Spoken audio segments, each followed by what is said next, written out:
Hi guys, it's Nyla Dai here from Love Now TV, transforming fear to love and helping you not to suffer unnecessarily. In today's video, I wanted to talk about prejudices, in particular to do with dating. In light of what's happening in America and the UK, how Black people are discriminated against, I found myself reflecting on the prejudices that I grew up with. And really it started from a conversation with a friend of mine who's Muslim like I am.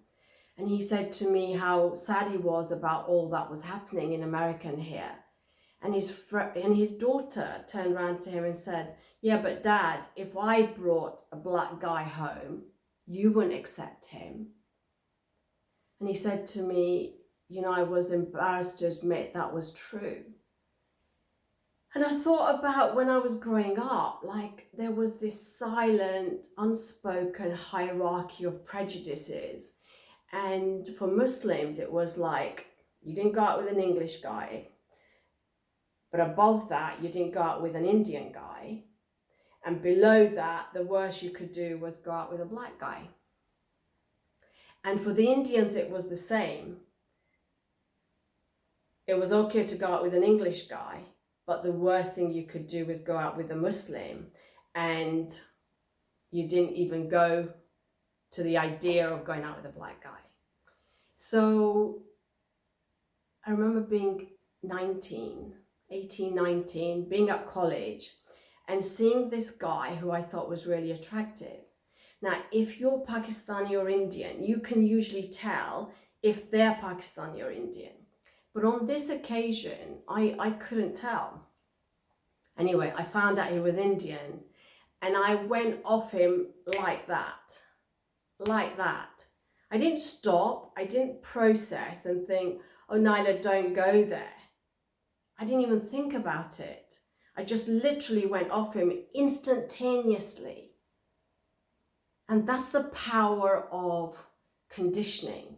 I mean, no child grows up racist. No child looks at one color and sees it as better or less, or, knows about cultures and religions. They don't know to discriminate. Everything is taught to us. And I think it's there for all of us, but amongst Asians, it's quite strong. And, it doesn't matter what age you are, parents, and it might be all parents, but I think it's stronger amongst Asians, that parents still think that they have the right to tell you who you can go out with, who you shouldn't, and, how to live your life in that way. And I think I was about 36 at the time. I was divorced. I had my own home. I had my own business. And for all intents and purposes, I was my own woman. But, it'd been a year after I'd got divorced, and I felt I was ready to start dating. And I started to see this Hindu guy. And my parents found out. And my dad went ballistic. He wrote me a letter, at a time when people wrote letters. And he just told me that he couldn't accept what I was doing, and that basically didn't want to have anything to do with me.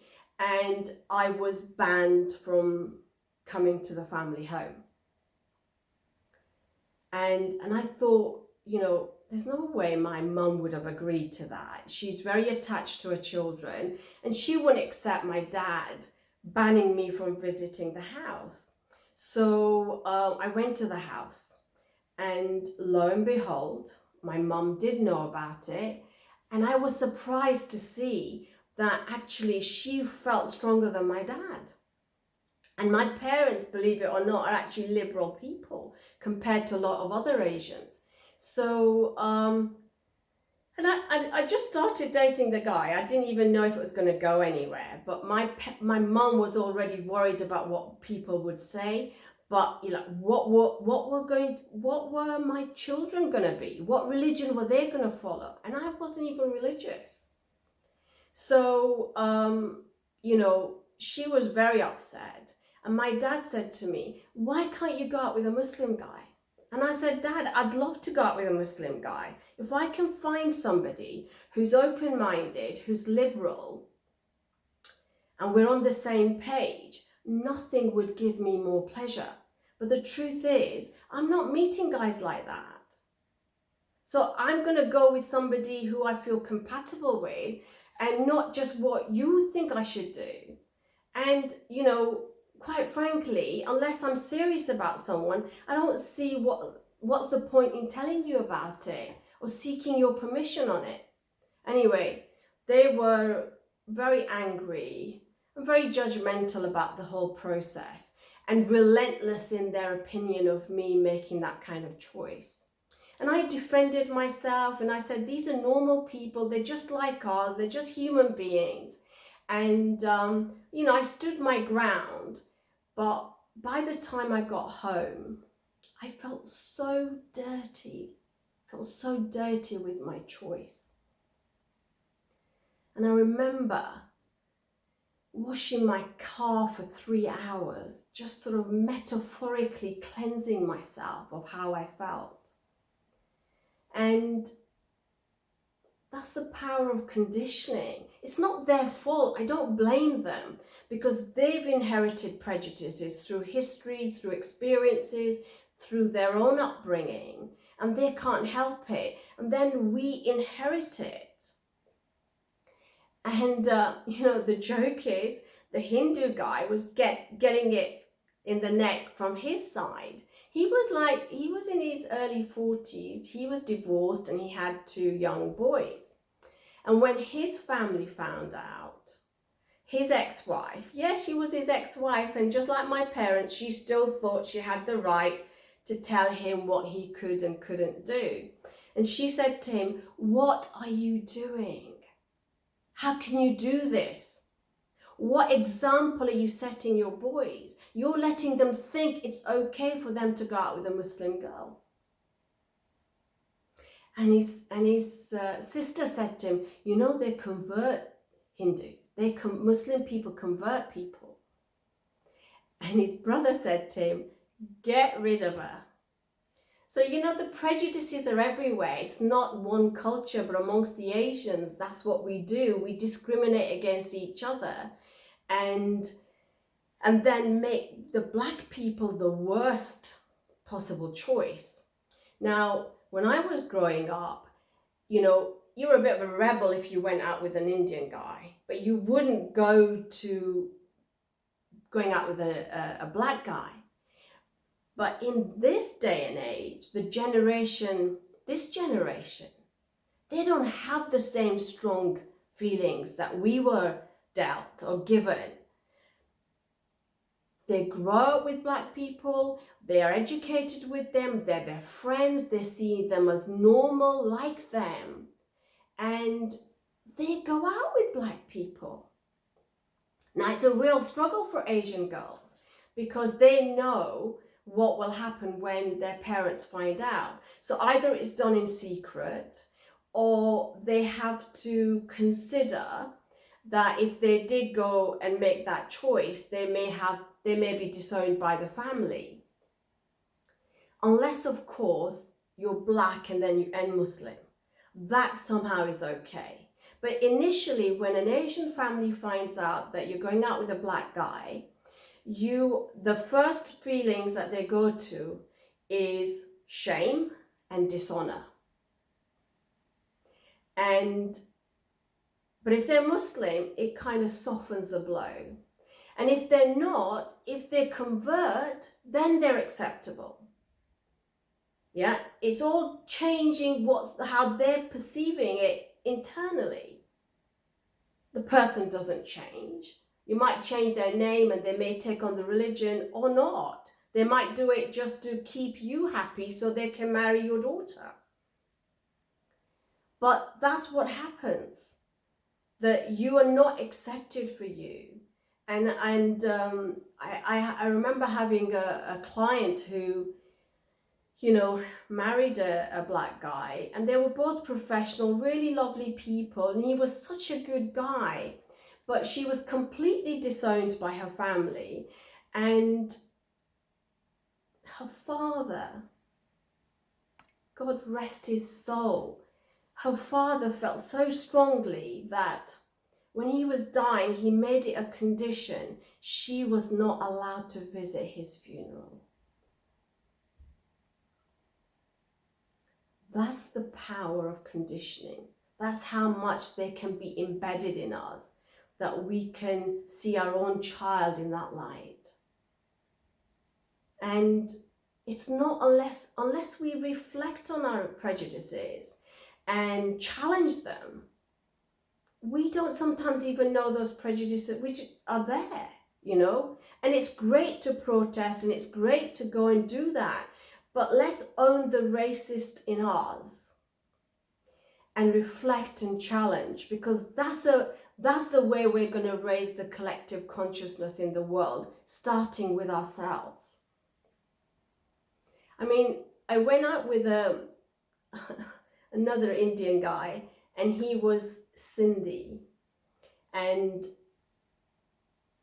we'd been going out for a number of years, and I'd met his friends and he'd met mine, but I hadn't really been introduced to the Sindhi community. Not that it was essential for me, and it wasn't something I thought about, but you know, they were quite anti-Muslims.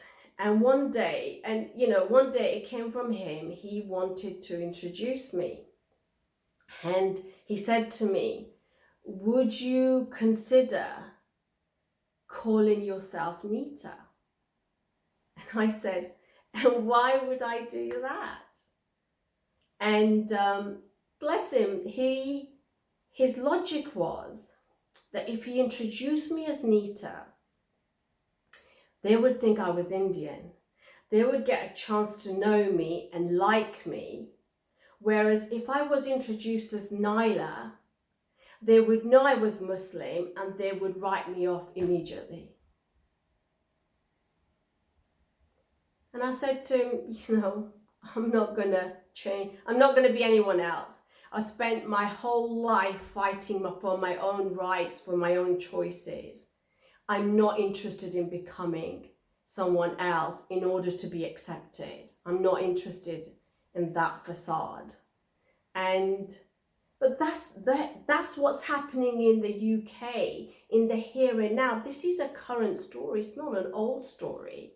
And the guy's, you know, educated, professional, smart, liberal, born in this country, but he still thinks in order to get me accepted or get the community's approval, I better pretend to be Indian. I mean, you've got to laugh. This is happening in this day and age. An English guy asked me out, and I said very casually, oh, I'm sorry, I don't go out. I just go out with Asian men. And he said, what, you mean you exclude all other men and you're just only interested in Asian men? And I was like, yeah, you know, that's my preference.